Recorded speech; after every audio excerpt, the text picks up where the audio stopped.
Hello दोस्तों, मैं अंकिता अवस्थी स्वागत करती हूं आपका हमारे यूट्यूब चैनल बीइंग टीचर पर।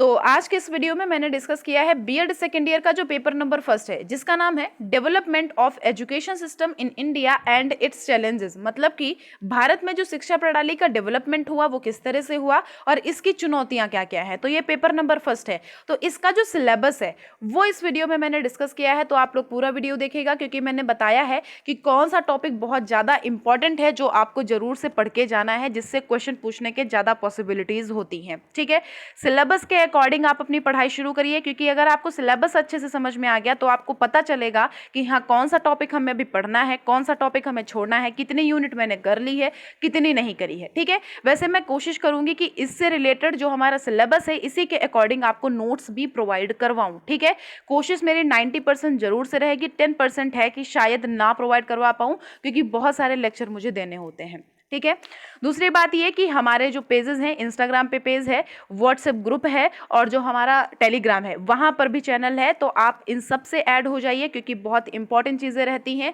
डेली न्यूज़ प्रोवाइड कराई जाती है आपको, टीचिंग से रिलेटेड जो भी हमारे इंपॉर्टेंट एमसीक्यूज होते हैं, वन लाइनर क्वेश्चन होते हैं, कोई भी आपकी प्रॉब्लम होती है, अगर कोई भी दिक्कत है तो आप कमेंट बॉक्स में भी कमेंट कर सकते हैं। तो सारी चीज़ें आपको मिल जाएंगे टेलीग्राम पे, व्हाट्सएप ग्रुप पे और जो हमारा इंस्टाग्राम पेज है बीइंग टीचर के नाम से, उस पे। ठीक है, तो आप जरूर से इन सबको फॉलो करिएगा।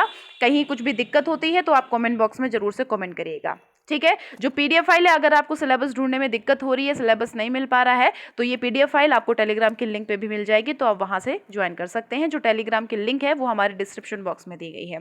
ठीक है, तो चलिए हम स्टार्ट करते हैं सिलेबस के बारे में कि कितनी यूनिट है, यूनिट के अंदर कौन सा टॉपिक है, कौन सा टॉपिक इंपॉर्टेंट है, टॉपिक क्या बता रहा है, किसके बारे में बताना चाह रहा है, सब कुछ इसमें डिस्कस करेंगे। ओके, तो सबसे पहले आपको इस पेपर का नाम याद रखना है, development of education system in India and it's challenges, क्योंकि काफ़ी लोगों को नाम ही नहीं याद रहता है कि पेपर फर्स्ट का नाम क्या है, पेपर सेकंड क्या है, पेपर थर्ड क्या है। तो आपको नाम जरूर याद रखना है, क्योंकि नाम से ही काफ़ी चीज़ें क्लियर हो जाती हैं, पता चल जाता है कि हाँ इस पेपर में किस बारे में बात की गई है। तो इसमें ये जो पेपर है, इसमें भारत में जो शिक्षा प्रणाली है इसका कैसे कैसे ग्रोथ हुआ, कैसे कैसे डेवलपमेंट हुआ और इसके क्या क्या चैलेंजेस रखे गए, इस बारे में बात हुई है। ठीक है, तो चलिए हम सिलेबस की तरफ बढ़ते हैं, यूनिट फर्स्ट की तरफ। यूनिट फर्स्ट क्या कहती है? Education in ancient and medieval India. ठीक है, इसमें पूछा गया है एजुकेशन इन ड्यूरिंग पीरियड, मतलब India, education in India during कौन कौन से पीरियड में। पहला वैदिक पीरियड, दूसरा बुद्धिस्ट पीरियड और तीसरा मिडिवल पीरियड। तो आपको यूनिट फर्स्ट में ये 3 पॉइंट पढ़ने को मिलेंगे, जो आपके तीनों ही इंपॉर्टेंट है, वैदिक काल, बौद्ध काल और मध्यकाल। ठीक, यूनिट फर्स्ट क्लियर है। नेक्स्ट हमारी यूनिट सेकंड है एजुकेशन ड्यूरिंग ब्रिटिश पीरियड। इसमें पहला हमारा टॉपिक जो पूछा गया है वो है beginning of British education system in India और मैकाले का जो विवरण पत्र और जो बेंटिक का सिद्धांत है, मतलब जो ये मैकाले मिनट्स और जो बेंटिक रेजोल्यूशन है 1835, इसके बारे में आपको पढ़ने को मिलेगा। दूसरा है एडम रिपोर्ट और जो उनकी सिफारिशें होती हैं, मतलब कि जो एडम की रिपोर्ट है और जो उनकी रिकमेंडेशंस है, इनके बारे में पढ़ने को मिलेगा। तीसरे में आपको वुड का जो घोषणा पत्र है, वुड डिस्पैच जो है, इसके बारे में पढ़ने को मिलेगा। नेक्स्ट है recommendations of Indian education commission, Hunter commission, जो हंटर आयोग है, मतलब भारतीय शिक्षा आयोग है, इसके बारे में आप इसमें पढ़ेंगे। इसमें जो इन्फ्लुएंस है on this subsequent development of education, इनके बारे में अच्छे से पढ़ने को मिलेगा। नेक्स्ट है लॉर्ड कर्जन की शिक्षा नीति, एजुकेशनल पॉलिसी जो दी गई है, ये आपके लिए इंपॉर्टेंट है, क्योंकि ये हमारा प्रीवियस के पहले, मतलब प्रीवियस ईयर का जो क्वेश्चन पेपर है उसमें पहले पूछा जा चुका है। ठीक है, तो आपको ये याद रखना है, इसकी पॉलिसी अच्छे से आपको जरूर से पढ़नी है। ठीक है, समझ में आ गया। नेक्स्ट हमारा है essential features of Sedler commission 1917, याद रखना है, इंपॉर्टेंट है। जो सैडलर आयोग है ये भी आपके लिए इंपॉर्टेंट है, इसको भी आपको अच्छे से पढ़ना है। नेक्स्ट है वर्धा स्कीम ऑफ एजुकेशन, मतलब वर्धा शिक्षा योजना, इसमें लिखा हुआ है बेसिक एजुकेशन, मतलब कि बुनियादी शिक्षा 1937, याद रखना है, पढ़ना है। ये भी आपको बहुत ईजी तरीके से बता दूंगी मैं, इससे रिलेटेड भी आपको नोट्स प्रोवाइड करवा दूंगी। नेक्स्ट है सार्जेंट रिपोर्ट 1944। अब इस पे आप जितने मोस्ट इंपॉर्टेंट लगा सकते हैं लगा लीजिए, ये हमारा बहुत ही इंपॉर्टेंट रिपोर्ट है जो पढ़ना ही पढ़ना है। ओके, अब हम आते हैं अपनी थर्ड यूनिट पे। थर्ड यूनिट है हमारी education in post independence period. इसमें क्या है?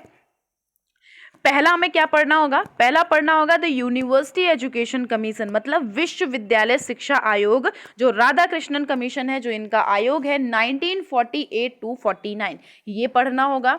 दूसरा है सेकेंडरी एजुकेशन कमीशन, क्या है, मतलब कि हमारी जो माध्यमिक शिक्षा आयोग है वो कौन सा आयोग है, मुदालियर आयोग जो है 1952 to 53, ये आपको इसमें पढ़ना है। नेक्स्ट है एजुकेशन कमीशन और कोठारी कमीशन 1964 to 66, आपने कोठारी कमीशन जरूर सुना होगा और बहुत इंटरेस्टिंग है, पढ़िएगा, जो ये आयोग है जरूर पढ़िएगा, मैंने पढ़ा है, बहुत इजी है, बहुत अच्छे से समझ में आएगा अगर आपने अच्छे से समझने की कोशिश करी है, ठीक है। जिसमें सन दिए गए हैं जरूर से याद करिएगा क्योंकि क्वेश्चन इससे रिलेटेड पूछा जा सकता है। नेक्स्ट हमारा नेशनल पॉलिसी ऑन एजुकेशन 1986 और प्रोग्राम ऑफ एजुकेशन 1992, मतलब राष्ट्रीय शिक्षा नीति और कार्यवाही हेतु कार्यक्रम, ये भी आपको पढ़ना है। और नेक्स्ट है national curriculum framework for school education 2005, इसमें क्या है, इसमें जो हमारा स्कूल शिक्षा हेतु राष्ट्रीय पाठ्यक्रम की जो रूपरेखा है उसके बारे में बताया गया है। ये हमारा लास्ट टॉपिक था यूनिट 3 का, ओके। ये हमारा जो इंडिपेंडेंस पीरियड है इसमें जो हमारे टॉपिक आए हैं वो कुछ इस तरह के टॉपिक थे। इसमें 5 टोटल टॉपिक हैं जो आपको पढ़ने हैं, जो मैंने इसमें बहुत ही ज़्यादा इंपॉर्टेंट बताया है। एक कोठारी कमीशन जरूर से आपको पढ़ना है क्योंकि ये अब मैंने स्टार्टिंग अभी से ही बता दिया कि जरूर से ही पढ़ना है। मुदालियर और जो ये हमारा राधा कृष्णन है, ये तीनों तो पक्के ही करने हैं आपको जरूर से, क्योंकि इनसे रिलेटेड मैंने क्वेश्चन देख रखा है, ओके। अब आते हैं फोर्थ यूनिट पे। इसमें क्या है, present scenario of Indian education. इसमें क्या है, इसमें पहला पूछा गया है, मतलब पहला टॉपिक आपको जो पढ़ना होगा वो होगा पूर्व प्राथमिक और प्राथमिक शिक्षा, मतलब कि प्री प्राइमरी और प्राइमरी एजुकेशन। दूसरा पढ़ना है सेकेंडरी एजुकेशन। तीसरा पढ़ना है हायर एजुकेशन, अब इनकी तो हिंदी आपको पता होगा, माध्यमिक शिक्षा, उच्च शिक्षा। नेक्स्ट है अध्यापक शिक्षा, मतलब टीचर एजुकेशन। एडल्ट एजुकेशन, प्रौढ़ शिक्षा। नेक्स्ट है distance education and open education, मतलब कि दूरस्थ शिक्षा और खुली शिक्षा। नेक्स्ट है टेक्निकल और वोकेशनल एजुकेशन, मतलब कि तकनीक और व्यावसायिक शिक्षा। नेक्स्ट है national and state agencies for enhancement of quality.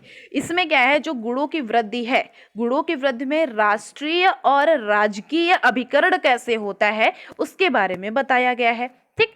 Next हमारा पूछा गया है नेशनल लेवल पे जो एनसीईआरटी आता है, एनसीटीई आता है और नैक आता है, ठीक है। और क्या पढ़ना होगा, स्टेट लेवल पे जो एससीईआरटी आते हैं और जो डायट आते हैं, इनके बारे में पढ़ना होगा, ठीक। अब जो इसमें एजुकेशन दे रखी गई है, हायर टीचर वाली आपको पता है, ये आराम से आपको समझ में आ जाएगी। एडल्ट एजुकेशन समझ में आ जाएगी, हायर एजुकेशन समझ में आ जाएगी, सेकेंडरी एजुकेशन बहुत ईजी है। ये जो हमारे एडल्ट तक का यहाँ तक लिखा हुआ है टेक्निकल और वोकेशनल, ये बहुत ही ईजी है, आप एक बार जरूर से पढ़िएगा, क्योंकि अगर आपने इसको अच्छे से पढ़ लिया ना तो इनसे रिलेटेड और भी पॉइंट्स इसी टॉपिक इसी में आगे दिए गए हैं, समझ में आ जाएंगे। इसमें आप एक एजुकेशन ढंग से समझ लीजिएगा, फिर उसी से अकॉर्डिंग सिर्फ आप यहाँ पे नाम देखेंगे और आप समझ जाएंगे कि हाँ किस बारे में मुझे आगे लिखना है, ठीक है, जरूर से पढ़ के देखिएगा। नेक्स्ट हमारी है 5th यूनिट, लास्ट यूनिट है, जिसमें आपको क्या क्या बताया जाएगा, challenges of Indian education system, इसके बारे में इसमें बताया गया है। पहला आपको पढ़ना होगा यूनिवर्सलाइजेशन ऑफ एलिमेंट्री एजुकेशन। दूसरा है vocationalization of secondary education. Next है राष्ट्रीय माध्यमिक शिक्षा अभियान, इंपॉर्टेंट है, RMSA लिख लीजिएगा। नेक्स्ट है privatisation commercialisation of education. Next है एग्जामिनेशन रिफॉर्म्स और लास्ट हमारा है deterioration of education standard in education standard. ये जो हमारे कुछ 6 पॉइंट लिखे हुए हैं, 2 2 4 2 6, हाँ, इसमें जो ये कुछ 6 पॉइंट लिखे हुए हैं आपके लिए इम्पोर्टेंट है। इसमें जो सबसे इम्पोर्टेंट मैंने आपको बताया है वो बताया है RMSA, जरूर से पढ़ना है। ऐसा नहीं है कि और सारे बेकार हैं, सारे ही पढ़ने, लेकिन इससे रिलेटेड क्वेश्चन मेरे नज़रों में आया है इसलिए मैंने इसको आपको बताया है, ठीक है, अच्छे से पढ़िएगा। तो ये होता है आपका हमारा बीएड सेकेंड ईयर का जो पेपर नंबर 1 है उसका सिलेबस, ठीक है। अब आप हमसे पूछेंगे कि मैडम जी अब मैं अगर पढूं तो ये किस नोट से पढूं, कौन सी बुक से पढूं। तो आप अगर सच्ची में पढ़ना चाह रहे हैं, वैसे तो बहुत लोग बुक से लेते हैं, अपने नोट्स बनाते हैं, बहुत सिंसियरली से पढ़ाई करते हैं, ठीक है।